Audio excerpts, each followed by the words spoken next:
La robe de Noël. Satomi Ishikawa. La fin de l'année approche. À la lisière de la forêt, les sapins ne peuvent plus rester tranquilles. Car bientôt, ce sera un grand jour pour eux. Le jour de partir à la fête. Mais oui, bientôt, ce sera Noël.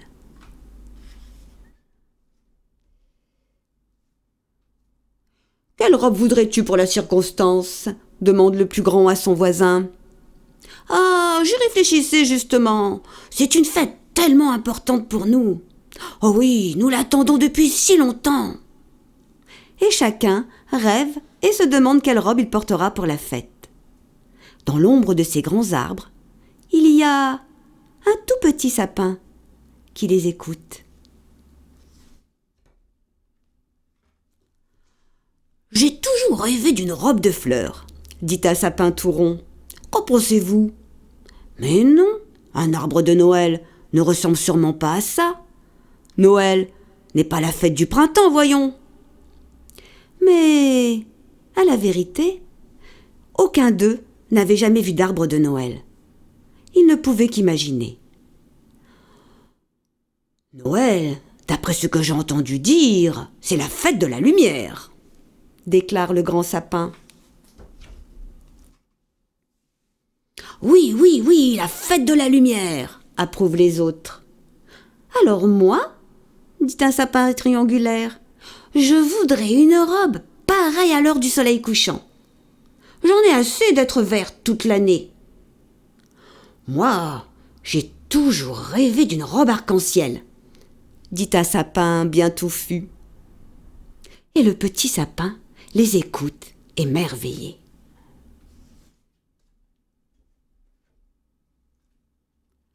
Quant à moi, » dit le grand sapin, « je voudrais une robe faite de 1000 étoiles scintillantes. »« Oh oui, ce serait éblouissant, » pense le petit sapin. « Et je voudrais être sur la plus belle avenue du monde, » poursuit le grand sapin. Tous les autres en chérissent. Le petit sapin a bien un rêve lui aussi, mais qui l'écouterait ? Personne ne me demande mon avis, songe-t-il tristement.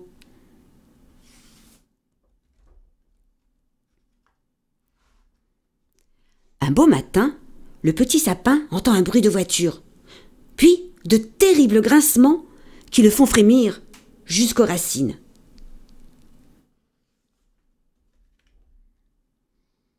L'horrible bruit s'arrête, et puis il recommence. Il s'est rapproché. Le petit sapin tremble de toutes ses branches. Voilà que soudain le ciel s'ouvre, et le petit sapin voit tous les autres partir sur un camion, vers un monde inconnu. « Évidemment, ils m'ont oublié, ils sont partis sans moi, c'est insupportable !» dit-il rouge de colère. « Même cet horrible bruit, je le supporterai. Si seulement je pouvais partir, moi aussi. » Il se débat de toutes ses forces, mais il n'y a rien à faire. Quel malheur de rester planté là! Il se sent seul, abandonné. Mais soudain, une voix s'élève. « Tu n'es pas seul !» Le petit sapin regarde autour de lui et voit un grand arbre décharné. « Oh tiens, vous non plus, vous n'êtes pas parti !» Et il pousse un soupir de soulagement. « Alors, quel est ton rêve, petit sapin ? Quelle robe voudrais-tu porter pour Noël ?» lui demande gentiment le vieil arbre. Le petit sapin est bien content d'avoir quelqu'un qui l'écoute. « Oh moi, je rêve d'une robe toute blanche, comme un voile de lune. Mais je sais que je devrais attendre encore longtemps, » dit-il tristement. « Oh, peut-être pas si longtemps que cela. »« Et vous, de quelle robe rêvez-vous » demande le petit sapin. « Oh, moi, de toute façon, je suis trop vieux. »« Mais non, il faut être patient, et le jour viendra pour vous aussi, j'en suis sûre. » C'est le matin de Noël.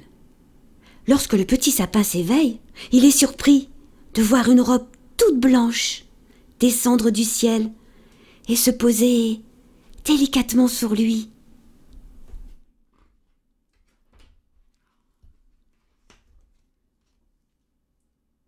Et quand le soleil se lève, cette robe blanche se met à scintiller de 1000 éclats. « Oh, que tu es beau !» dit le vieil arbre.